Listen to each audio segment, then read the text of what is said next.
ଗୋଟିଏ ସମୟରେ ଏହି ପୃଥିବୀରେ କେବଳ ଡାଇନୋସର ମାନଙ୍କର ରାଜ ଚାଲିଥିଲା।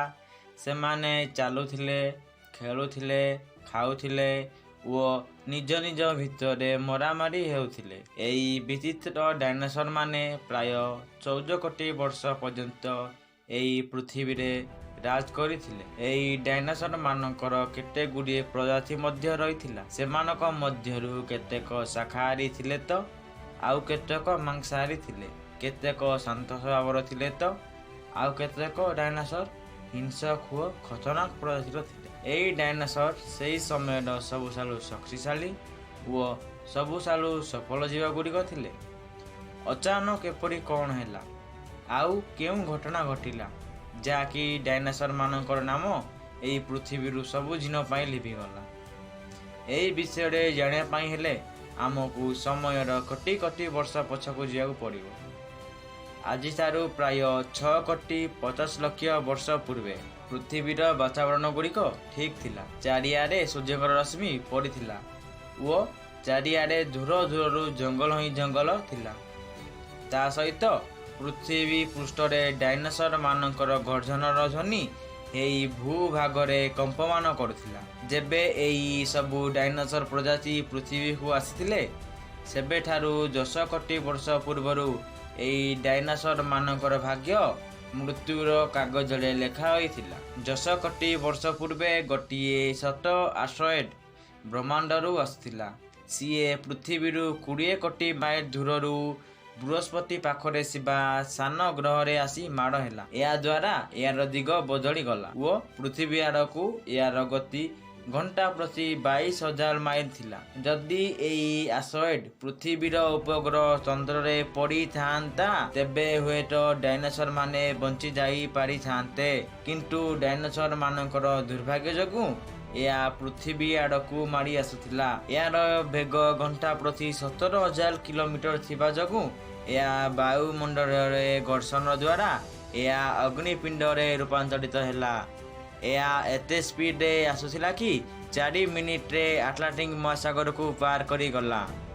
ଏହାର ରଶ୍ମି ଏତେ ପ୍ରଖର ଥିଲା କି ପୃଥିବୀରେ ମାଡ଼ ହେବା ଆଗରୁ ସମସ୍ତ ଜୀବଜନ୍ତୁ ଏହାକୁ ଦେଖି ଅନ୍ଧ ହୋଇଗଲେ। କିଛି ମୁହୂର୍ତ୍ତରେ ଏହି ଆଷ୍ଟ୍ରଏଡ୍ ମେକ୍ସିକୋର ଘାଟିରେ ମାଡ଼ ହୋଇ ପ୍ରାୟ 35,000 ଡିଗ୍ରୀ ସେଲସିୟସ୍ ମାତ୍ରାରେ ବିସ୍ଫୋଟ ହେଲା। ଏହି ବିସ୍ଫୋଟ ଏତେ ଭୟଙ୍କର ଥିଲା କି ଏହା 10ଟି ହାଇଡ୍ରୋଜେନ ବମ୍ ସହ ସମାନ ଥିଲା। ଏହି ବିସ୍ଫୋଟ ଏତେ ଶକ୍ତିଶାଳୀ ଥିଲା କି ଏହା ମାଡ଼ ହେବା ଦ୍ୱାରା ପୃଥିବୀର ଲକ୍ଷ ଲକ୍ଷ ଟନ୍ ଧାତୁ ଅନ୍ତରୀକ୍ଷକୁ ଚାଲିଗଲା।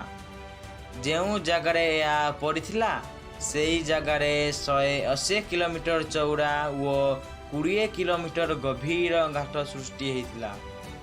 ବିସ୍ଫୋଟ ଦ୍ୱାରା ଏହି ଜାଗାରେ ସମସ୍ତ ମାଟି ଓ ପଥର ଗୁଡ଼ିକ ଆକାଶରେ ଯୋଡ଼ିଲ ଏକ ବାଦଲ ସୃଷ୍ଟି କଲା। 16 ମିନିଟ୍ 40 ସେକେଣ୍ଡ ପରେ ମାଟିରେ ମାଡ଼ ହେବା ଦ୍ୱାରା ପୃଥିବୀ ଭିତରେ 11.1% ଭୂମିକମ୍ପ ତରଙ୍ଗ ସୃଷ୍ଟି ହେଲା। ଏହା ଦ୍ୱାରା ସମୁଦ୍ର ସୁନାମିର ରୂପ ନେଲା। ଏହି ଭୂମିକମ୍ପ ତରଙ୍ଗ ଦ୍ୱାରା ଜ୍ୱାଳାମୁଖୀ ବିସ୍ଫୋଟ ହେଲା। ଏହି କାରଣ ଯୋଗୁଁ ଜାଗା ଜାଗାରେ ଡାଇନୋସର ମାନଙ୍କର ବିନାଶର ଆରମ୍ଭ ହେଲା। ପୃଥିବୀରେ ମହାବିନାଶର ଆରମ୍ଭ ହୋଇ ଆସୁଥିଲା। ଏହି ଭୟାନକ ବିସ୍ଫୋଟ ଦ୍ୱାରା ସବୁଆଡ଼େ ରେଡିଏସନର ମାତ୍ରା ଅଧିକ ହୋଇଗଲା। ଏହି ରେଡିଏସନ ଦ୍ୱାରା ଏହାର 800 କିଲୋମିଟର ଭିତରେ ଆସୁଥିବା ସମସ୍ତ ଜୀବଜନ୍ତୁ ଗୁଡ଼ିକୁ ଜରି ପୁରି ସରକାର ହୋଇଗଲେ। ଏହି ମହାବିନାଶରେ ଉପରେ ଉଡ଼ୁଥିବା ଡାଇନୋସର ମାନେ ହୁଏତ ବଞ୍ଚିଗଲେ, କିନ୍ତୁ ଏହା ତ ମହାବିନାଶର କେବଳ ଆରମ୍ଭ ଥିଲା। ବିସ୍ଫୋଟ ଦ୍ୱାରା ଲକ୍ଷ ଲକ୍ଷ ଟନ୍ର ପଥର ଓ ଧୂଳି ଯେଉଁ ଅନ୍ତରୀକ୍ଷକୁ ଯାଇଥିଲା, ତାହା ଗ୍ରାଭିଟି ଦ୍ୱାରା 40 ମିନିଟ୍ ଭିତରେ ଅଗ୍ନିପିଣ୍ଡର ରୂପ ନେଇ ପୃଥିବୀ ପୃଷ୍ଠରେ ବର୍ଷା ହେବାରେ ଲାଗିଲା। ତାହା ସହିତ ଧୂଳିର ଏକ ବଡ଼ ତୋଫାନ 6,000 କିଲୋମିଟର ପ୍ରତି ଘଣ୍ଟା ବେଗରେ ପୃଥିବୀ ଆଡ଼କୁ ମୃତ୍ୟୁର ବାର୍ତ୍ତା ନେଇ ମାରି ଆସୁଥିଲା। ଏହି ଧୂଳିର ବାଦଲ ଏତେ ମୋଟା ଥିଲା ଯେ ସୂର୍ଯ୍ୟରୁ ଆସୁଥିବା ରଶ୍ମିକୁ ପୃଥିବୀ ପୃଷ୍ଠରେ ପଡ଼ିବାକୁ ଏହା ଦେଇନଥିଲା। ଗରମ ବାୟୁ ଓ ଜ୍ୱାଳାମୁଖୀ ବିସ୍ଫୋଟ ଯୋଗୁଁ 100 ଡିଗ୍ରୀ ସେଲସିୟସ୍ ତାପମାତ୍ରା ବୃଦ୍ଧି ହେଲା। ଏହାଦ୍ୱାରା ସମସ୍ତ ଗଛ ପତ୍ର ଗୁଡ଼ିକ ଝରି ଫୁରି ସାରଖାର ହୋଇଗଲେ। ବିସ୍ଫୋଟର 90 ମିନିଟ୍ ପରେ ପୃଥିବୀର ତାପମାତ୍ରା ଅର୍ଥାତ୍ 200 ଡିଗ୍ରୀ ସେଲସିୟସକୁ ବୃଦ୍ଧି ପାଇଲା। ଏହାଦ୍ୱାରା ଯେଉଁ ଡାଇନୋସର ମାନେ ବଞ୍ଚି ଯାଇଥିଲେ ସେମାନେ ଏହି ତାପମାତ୍ରାକୁ ସହ୍ୟ ନ କରିପାରି ମୃତ୍ୟୁବରଣ କଲେ।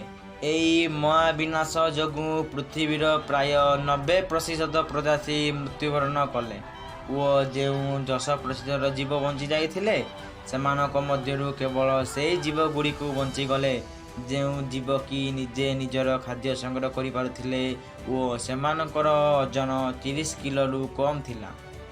ଏହି ମହାବିନାଶ ଯୋଗୁଁ ସମସ୍ତ ଜୀବଜନ୍ତୁ ଓ ଗଛପତ୍ରର ସମସ୍ତ ପ୍ରଜାତି ଗୁଡ଼ିକ ଲୋପ ପାଇଗଲେ।